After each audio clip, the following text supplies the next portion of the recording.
Dante Greco. Dante is a really smart guy. Ladies love Dante. He's not headed there. Look at that face. What's your name? Casey. Dante Greco. Dante was me, yours truly. I'm gonna come. What's up, everybody? Welcome to the Dante Greco Show. Hello, YouTube. Hello, TikTok. We're here live. We're going to do a show. There's so much news to talk about. We're going to do it. Okay. Here we go. Get right into it. Huge news if you're a Disney fan. Rachel Zegler, the actress playing Snow White in the new movie, hates the movie. The movie is already plagued by problems. When the picture of the people that were playing the seven dwarves leaked, and everyone was like, who the hell are these people? They are not dwarves at all. What's going on here? Then you got Rachel Zegler. Every interview she gives, she talks about what a horrible, creepy story the Snow White story is. So naturally, people are saying, hey, why did you cast her then if she doesn't like it? Hi to everybody on TikTok. By the way, we're down here at the Shooky International Studio. Shooky is lingering around somewhere. I don't know. He's lurking. He'll join the show at some point. Thank you, Robin D. That's me. I did get my 1,000. I appreciate that. So, Rachel Zegler. This is her, by the way. You can all see. Oh, you can't see that well. There you go. Okay, TikTok. She's talking about how the story of Snow White is about like a guy who stalks the woman and saves her life. And like, look, it is kind of a weird story. It's definitely an old-fashioned story that it's so wonderful to be woken up by a Prince Charming who kisses you while you're asleep. Okay. I understand that she's coming at it from like a modern feminist point of view. I don't know how you guys feel about it. I would love to hear. But at the same time, there's now backlash of people saying, we kind of like it. Not everything has to be girl boss. Not everything has to be like, I'm running my own life. I don't need a man. Like there's a segment of the population who enjoys that fairy tale story. So it's becoming a thing where she's starting to do more damage to the film. And they juxtaposed it with Halle Bailey and how she talks so much about how the Little Mermaid was important to her and all that. It's like, Rachel, what are you so mad about? Like, yeah, you're changing the story. I think she got too hopped up on like injection of politics into everything. Like a year or two ago, that was de rigueur. You want to inject politics into everything. You want to talk about how empowering this is, how we're changing the narrative and all that. Now, I think everyone's a little bit exhausted, whether it's right or wrong. I think everyone's just a little bit worn out from everything about, this iconoclastic thing of like, we're destroying the old way. We're not going to do our fairy tales the same way anymore. Everything's going to be new and different and empowering. And so she's getting the backlash. Doesn't help that Disney has just had a string of bombs. And it doesn't look like it's stopping anytime soon with this one. They have no new ideas. Everything's a remake or a sequel. And on top of that, Bob Iger, the head of the company, is sitting there talking about how the strikers are complaining while he's making a ton of money every single day, which is fine. I support, look, I'm a capitalist. Okay. Don't hold that against him. It's just a little bit tone deaf. So everything's going wrong for this company. They're even thinking of selling the whole Disney company to Apple, which maybe would be a good idea because they got $1 trillion sitting overseas. They could just pump some of that money into Disney, up the production values, get some new ideas, put some prompts into Chat GPT and come up with some new fairy tales. Let's watch a little video of Rachel so we could see what we are talking about.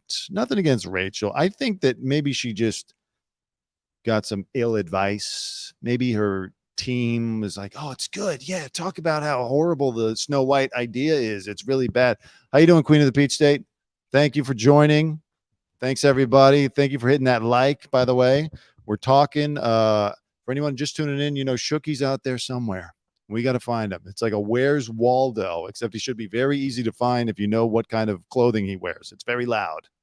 How you doing, Dana? All right. Oh, shoot. Hold on. I want to pull this up so you guys can see it too. Hopefully you can hear it on TikTok. I know we're going to get a good setup here. I promise you. All right, here we go.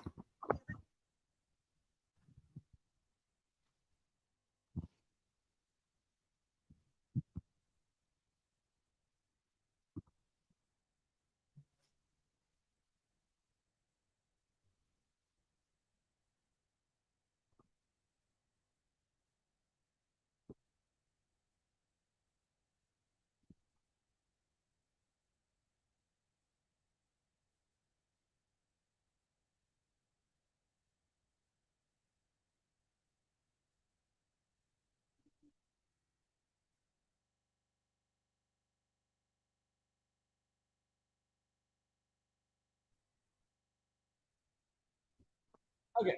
So, I mean, look, it's a little too cute. It's a little too like, we might even cut him out of the entire movie. Who knows? Anything could happen. Oh yeah, let me handle that for you, Dana. Thank you.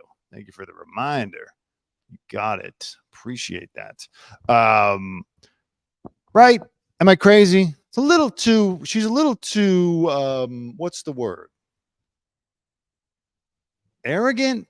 Is arrogant too strong a word about this whole thing? Ha ha ha ha ha. Yeah, it was clearly written in 1937 and blah blah blah. It's like, look, sorry to Rachel, and maybe some of her points are valid, but there's a lot of people that grew up loving these Disney films, you know, watching them, liking the story, whether it's enjoying the idea of being a princess or whatever. Or maybe you like the seven dwarves. I don't even know. They're calling them dwarves in the new movie. Who knows? Maybe we'll just get rid of the dwarves. She's offending their base. You don't want to go. It's like, what people are making a good point. Why star in the movie if you hate the movie? You know what I mean? What do you guys think? Should Disney have recast her? Because this isn't, I don't think this is going to end well. I don't think people are going to be pumped up to see a movie like this. And she's in there. There's other interviews that she's doing with Gal Gadot on the carpet where they're like, this movie's a whole different thing. You're not going to like it. Everyone shouldn't see this movie. It's horrible. Do not go see it. It's like, what are you talking about? Recast, right? I think they should. I mean, listen, if Warner Brothers could shelve that Batgirl movie that cost them $90 million and just be like, look, it's unreleasable. You're not going to see it. Sorry. Disney could recast this. They saw that with the Sonic the Hedgehog movie that came out a couple years ago. The initial design, I guess, was horrible. Sonic had like beady little eyes and he looked really weird. And then all the fans were like, that's not the Sonic the Hedgehog we grew up with. This thing is terrifying. Can you reanimate it to look more like the video game? And smartly, the producers did.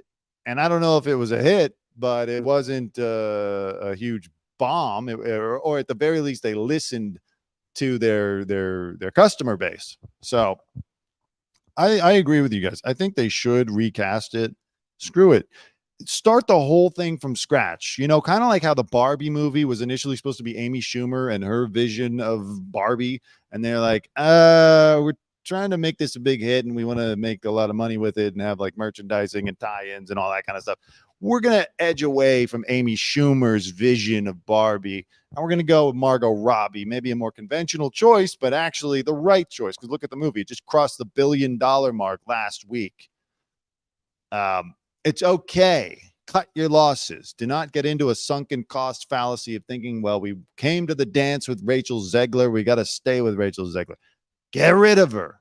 If you're trying to start a new Snow White for the new generation, you want Rachel Zegler dolls all over the place. Like, I hate this movie. I don't think so.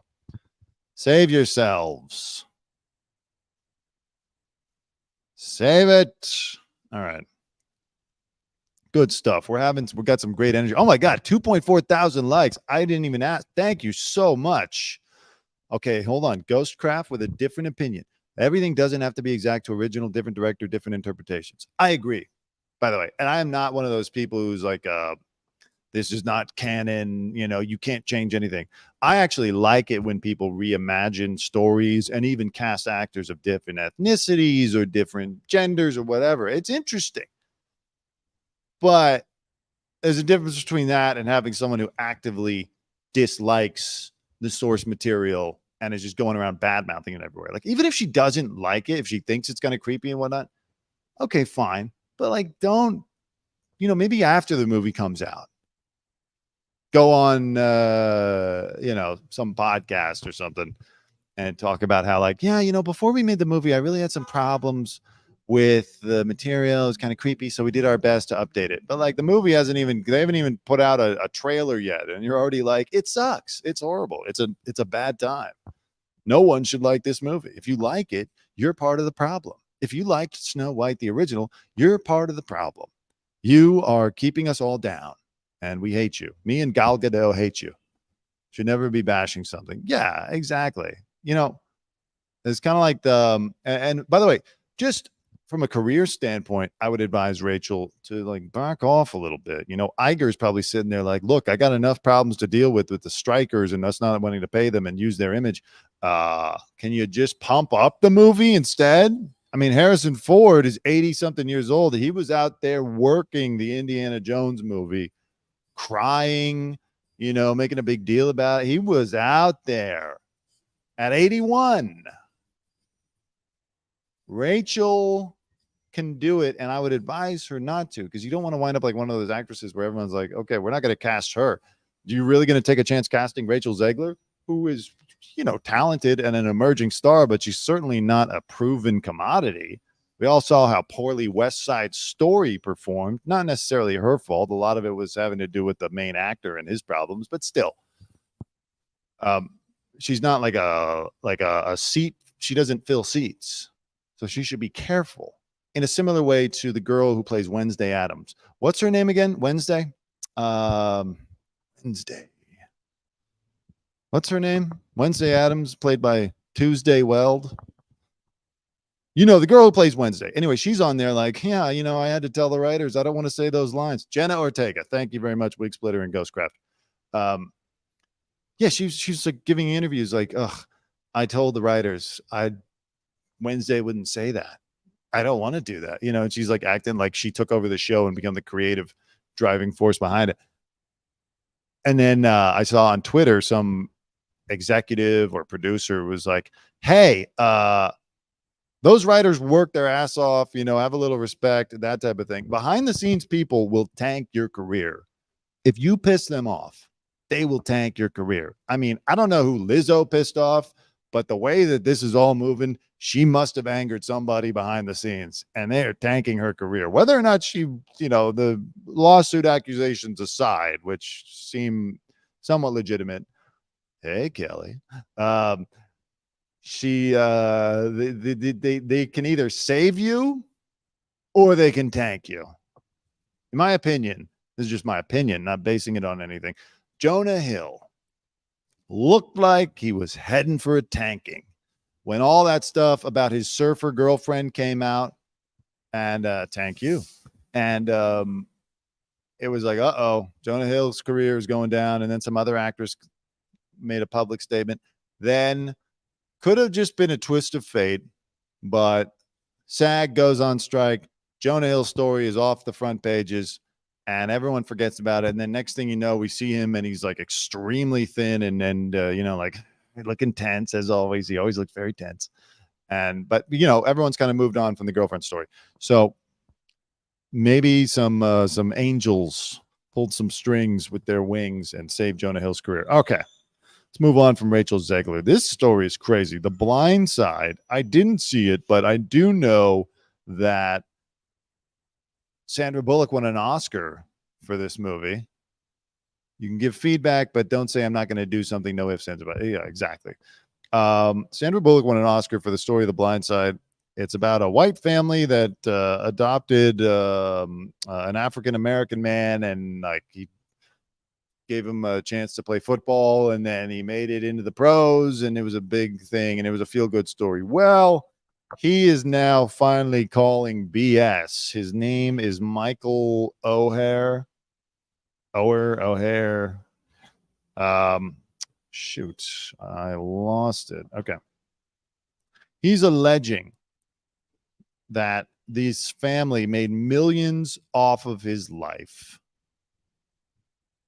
He's in they put him in a conservatorship, and basically they just like found him, forced him to play football, and then sold the rights to the movie, made a deal behind his back for the royalties, and kept all the money. Or, thank you, Dana. This just came out today. It says the lie of Michael's adoption is one upon which co-conservatives Leanne, by the way, I couldn't pronounce Oher. How about this one? Tuohy, spelled Tuohy, Tuohy, and Sean Tuohy have enriched themselves at the expense of their ward, the undersigned Michael Oher. Michael Oher discovered this lie to his chagrin and embarrassment in February of 2023. Now, the movie came out, Tui, thank you, Dana. The movie came out in 2009. Holy crap. It took him 14 years to figure this out. When he learned that the conservatorship to which he consented on the basis that doing so would make him a member of the Tui family, in fact, provided him no familiar relationship with the Tuohys. I hate that name, by the way. I hate that that's the pronunciation. Tui. Hello, Leanne Tui. So, yeah, they told the guy they adopted him.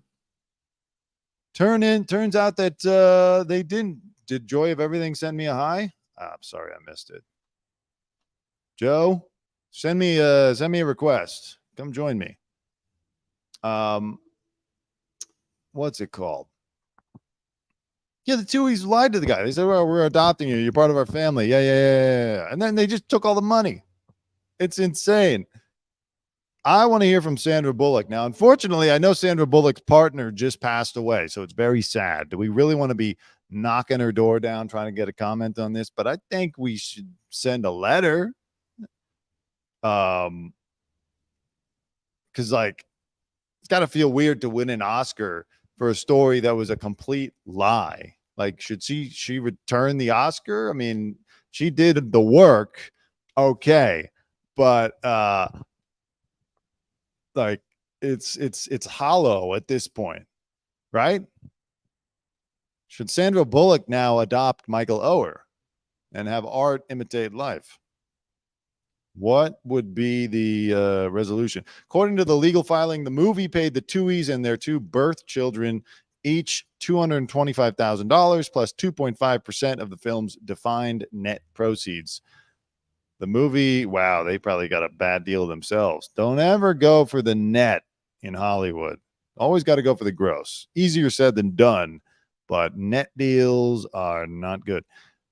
Movie grossed $300 million at the box office, tens of millions of dollars more in home video sales.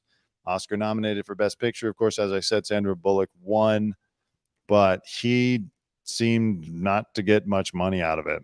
Now, he did have a career in football, which is big, but, you know, there's not that much. Football is not like the NBA. Like in football, they could just cut you. They don't have to pay you. It's a lot more risky. There's more injury danger as well. Your cousin is up for an Emmy. Oh, for what? I'd like to hear about that. I'm on the side of Michael Oher, though. I think that it was his life.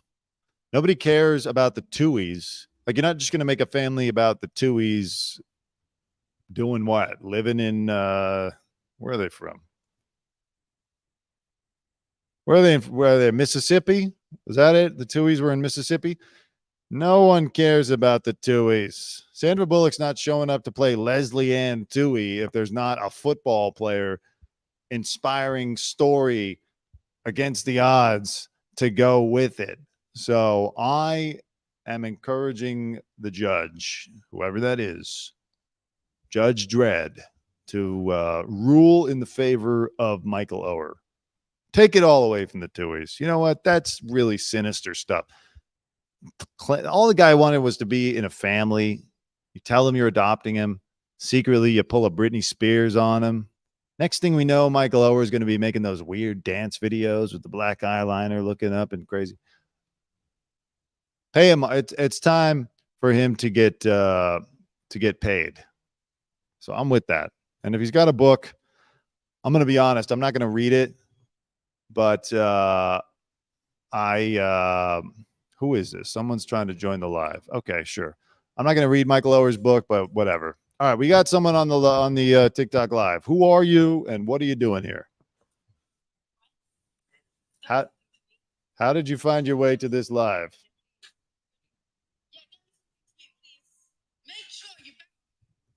Are you at a restaurant? What's going on here?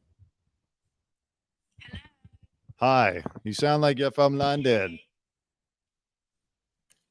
Can you hear me? I can hear you. I can't see you. I can hear you. Can you guys hear this person on TikTok? This is for my YouTube subscribers. No, this is for my YouTube. This is a live show. Am I going to go on your YouTube? Yes.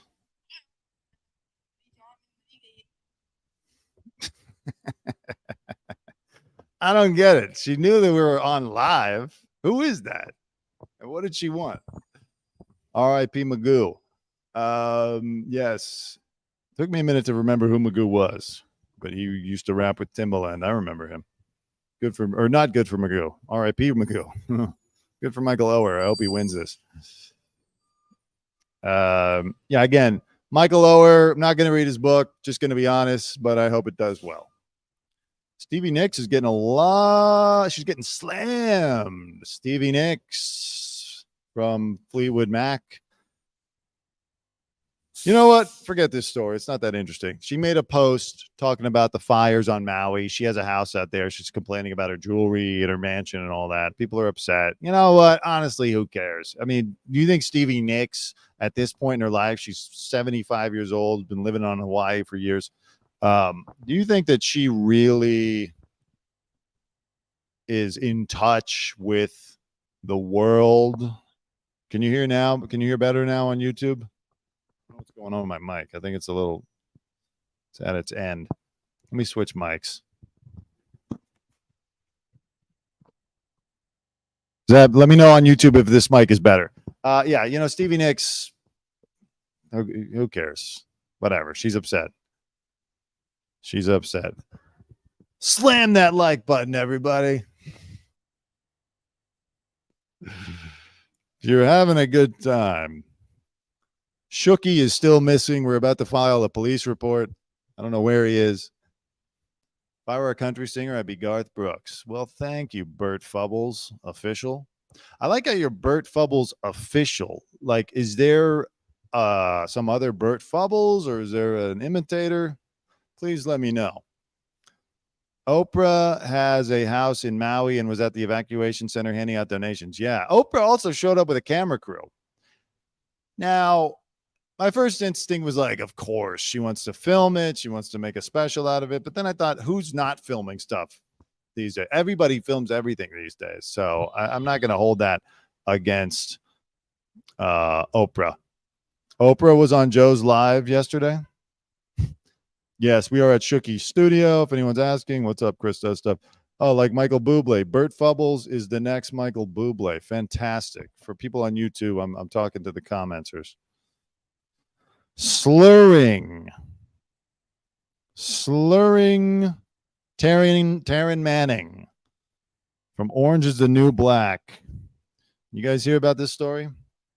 You hear about this? No, it's the true story. Taryn Manning from Orange is the New Black. It's a good show, Kevin.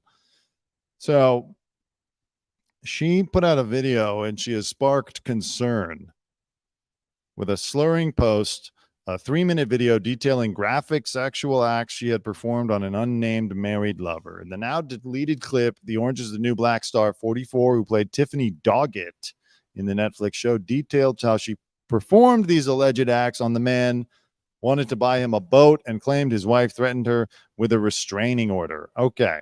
So, yeah, I mean, she looks, this is the problem with Hollywood. This is what it'll do to you. By the way, this is her for the people on TikTok.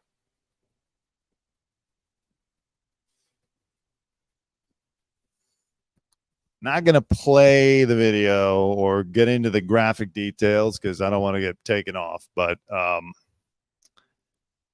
I don't think she's doing that well. She's putting this out there. She says, I'll put your ass in jail anyway. So I was blah, blah, blah with your man for weeks on end. Okay. So it's like putting out personal business. I don't know what happens. You know, a lot of people in Hollywood have a lot of trauma in their backgrounds, and it helps them perform well. But as time goes on, it's like two roads diverging in a yellow wood.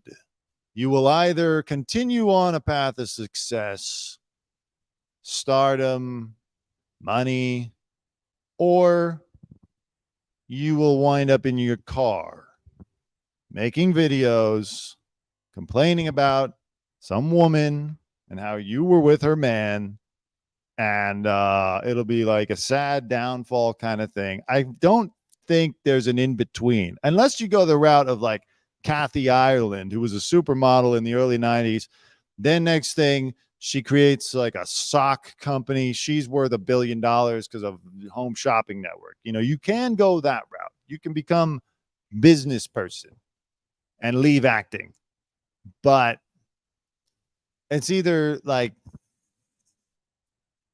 keep working as an actor, actress, or go behind the scenes, or like, you know, when the fame runs out, when you can't book a hit show, this is kind of where you wind up. Very sad. I never saw Orange is the New Black. I know it was like the first big hit on Netflix. I wasn't a subscriber back then, so I missed it. But do you guys like Taryn Manning? How do you feel about Taryn Manning? Hollywood's falling apart, too much going on. You are correct. I did not go to the Orange County Fair yesterday, but I imagine it was exhausting. I saw Joe was on there all day long. It's crazy. She was good, right, Dana? She had some kind of she had a thing going on. I don't know. All right. What's next? Oh, this is interesting. Tina Knowles, Beyonce's mother, who I have interviewed. She's always nice. You'll never really get close enough to Beyonce to talk to her, but you will get close enough to Tina Knowles. She's out in Beverly Hills and she's around. She used to be with that guy, Richard Lawson, but they broke up. Anyway, she gave an interview to TMZ about this story that Beyonce was showing up to her concerts with her own toilet seats. Like she would have a crate full of toilet seats, and she brings them along on every tour. Tina, of course, says that that's just a case of mistaken identity. The things that were labeled Beyonce toilet seats, it doesn't have toilet seats inside. They use the boxes to position fans on stage. And for some reason, these things are called toilet seats. She laughs at the notion that Beyonce is such a diva, she lugs around a custom toilet seat. I don't think that's diva behavior. If I was Beyonce, I would carry toilet seats everywhere. Like, just for security, just so you don't have to worry, you know? You show up to a hotel or to the venue where you're going to perform. Instead of going in there and chance, I mean, what is Beyonce going to have? She's going to send her bodyguard Julius in with a wet wipe, or she's going to come in with a wet wipe herself and make sure, or some, what's that stuff called? Spray, Windex, whatever. Like, I don't blame her. This seems Beyonce's up there. Like, she's kind of like the president. You know, I don't think the president just sits on any old toilet seat. I think the president brings his own toilet seats as well. I mean, it's a very sophisticated operation when the president has to use the restroom. So it should be the same with Beyonce. You don't know if someone's trying to poison her, or you don't know if, you know, whatever. You don't want to catch some disease by accident. You don't know how thoroughly they're cleaning these things. So whether or not it's a joke, I think that she should pursue this. Could have a personal assistant just disinfect seats and stuff. Yeah, but then you always got to trust that they did it to your liking. I don't know. I thought it was an interesting story. What do you guys think about this man Oliver Anthony. Has anybody seen him? He sings this song called Men North of Richmond. Okay. And the story is he put this song out. Oh, someone on YouTube, by the way, says that King Charles travels with his own toilet seat. See, the heads of state travel with their own. And Beyonce is up there. Taylor Swift, too. She should also travel with her own toilet seat. And maybe the members of KISS, Gene Simmons and Paul Stanley, they should travel with their own toilet seats. Okay. Men North of Richmond. Has anybody heard this song? Okay, yeah, he went viral. Top of the iTunes charts now. Chris Stapleton showed up. Yeah. And he also got like 200 to 300,000 followers on YouTube in a matter of days, which is leading some to say, is this guy an industry plant? How did this song? Because he's getting support from everybody from Marjorie Taylor Greene and Lauren Boebert to Joe Rogan posting about him. It's like, I want to believe that it's just a real grassroots thing. But the way that it is just ubiquitously everywhere, and everyone's talking about it. And by the way, it's a good song. It was instantly catchy. You hear it, he's got that guttural howl.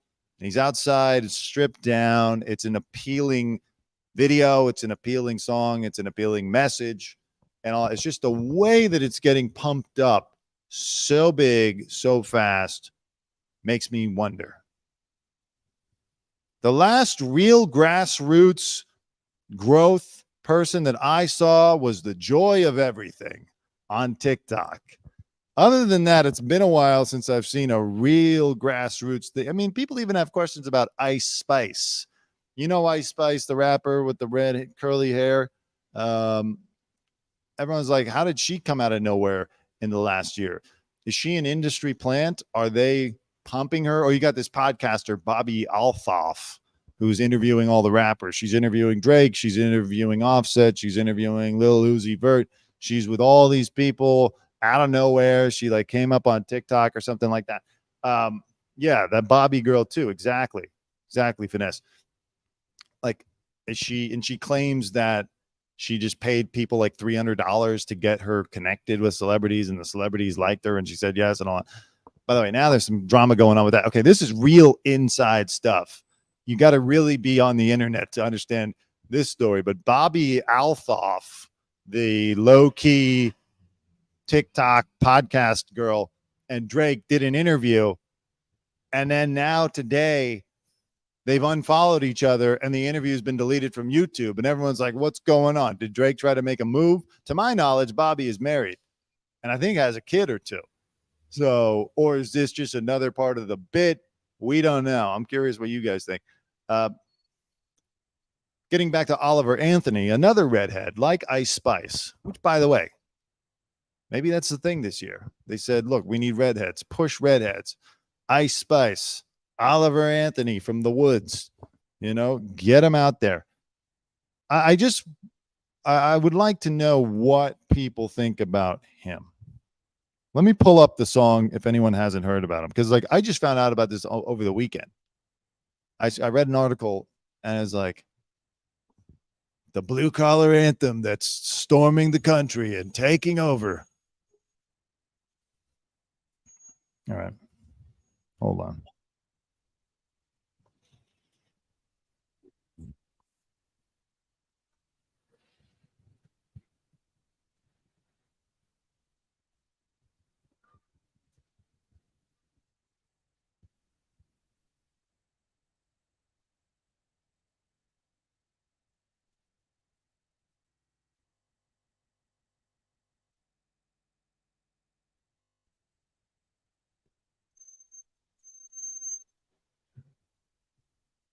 So that's him. And by the way, Wig Splitter, I think that he personally, he's just an artist who's got a song that's resonating with people. I don't think that he's like some invention from the record labels. They were like, okay, let's take one part beard and one part red hair and then one part steel guitar, put him outside, and then voila, we have the new blue collar anthem guy. I think he's a real artist. I just wonder who is taking him and pumping him so hard. Again, could just be good old business. Music business is kind of suffering. I was actually just reading an article the other day about how, aside from their fears of AI taking over, that they're having a hard time breaking new artists. It's just really difficult to do these days. Outside of Ice Spice and Olivia Rodrigo, who had a history on the Disney Channel, it's very hard for any new artist to gain any traction. So this could just be like smart music industry people saying, hey, this guy, good song, fits a category, has a demographic, boom, pump him, get him a bunch of followers, get him, booked on this, get a bunch of people tweeting about him.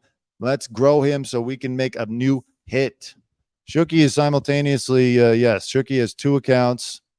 He's messaging us from everywhere right now. Shooky is omnipotent and omnipresent. All right. He's here in spirit. But yeah, I don't know. I would like to see where this goes. Oh, no, sorry. Sorry, Siri. I would like to see where this goes with Oliver Anthony. And the other question is, does he have any other songs? Sometimes people blow up too quickly. And then in a month, when everyone's sick of this song, Men North of Richmond, and he doesn't have another hit, or he's got a song that just sounds like Men North of Richmond, where does he go? Does he just get dumped on the side of the road? I don't know. Shookie's gone. I feel like Oliver Anthony right now. Shooky. Men North of Richmond is the most listened to track in the world in the past 24 hours. It's got millions and millions of plays, sung by an off-the-grid farmer in the countryside with his dogs.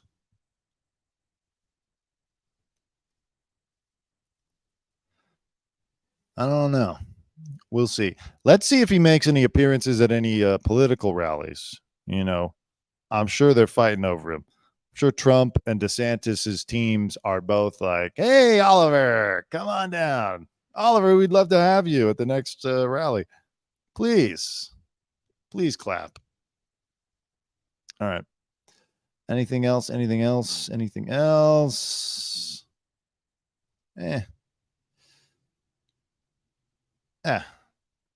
know. I think that's good. All right, now let's just move to the question and answer portion. Where's Oliver from? Okay. He is, I think he's from West Virginia. Yeah.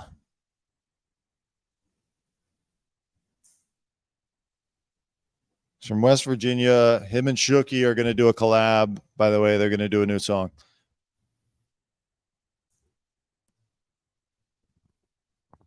I don't know. Good for him. I mean, look, he could have been bouncing around the Nashville music scene for years. There's like singer-songwriters out there playing every night, every single bar out. I lived in Nashville for a little while. Every single bar has a stage. You can get up, you can sing, you can perform, work with the songwriters, get good. Swear some of these singers use the political route because they know it's going to get talked about. Yeah, could be. I mean, we're going into an election year, so it's very possible. Anywho, all right, let's take some questions. Shooky, what's going on? Put this computer over here. Had enough.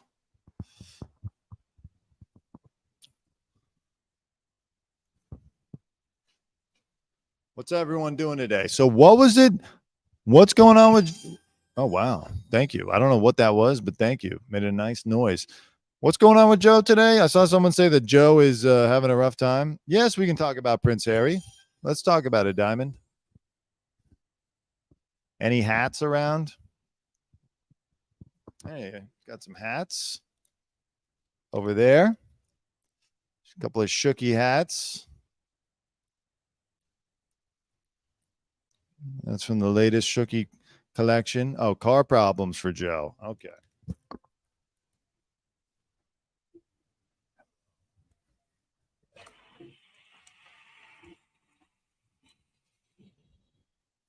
Hopefully we get Joe down here in person tomorrow, but we'll let him.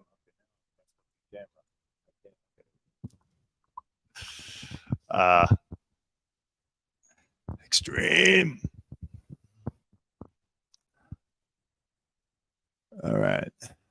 All right, let me shut it down for YouTube real quick, and then I'm going to just focus on TikTok. This is for TikTok only. YouTube, thank you very much for joining us. The news portion of the show is concluded. One day I will figure out how to join YouTube and TikTok together. But for now, goodbye. Let me play my outro. Where the hell is it? Okay. You guys want to see the outro? I'll put it up to the computer so you can, or to the phone so you can watch it. You can see what YouTube sees. We will. Okay. Hold on.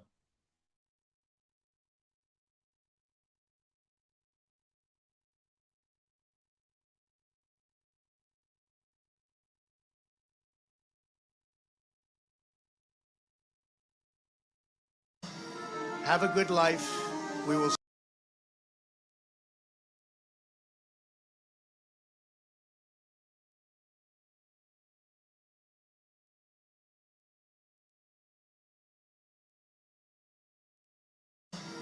Have a good life. We will see you soon. Much love. Thank you. Love. All right, Dante. So once again, thank you to my brother. Tell him your name again. Dante Greco. 2 words. Made in America. Dante, you're doing great. I know anybody over in my life. Listen, I want you to leave my good friend Ringo alone. Yeah. How? Have a good day.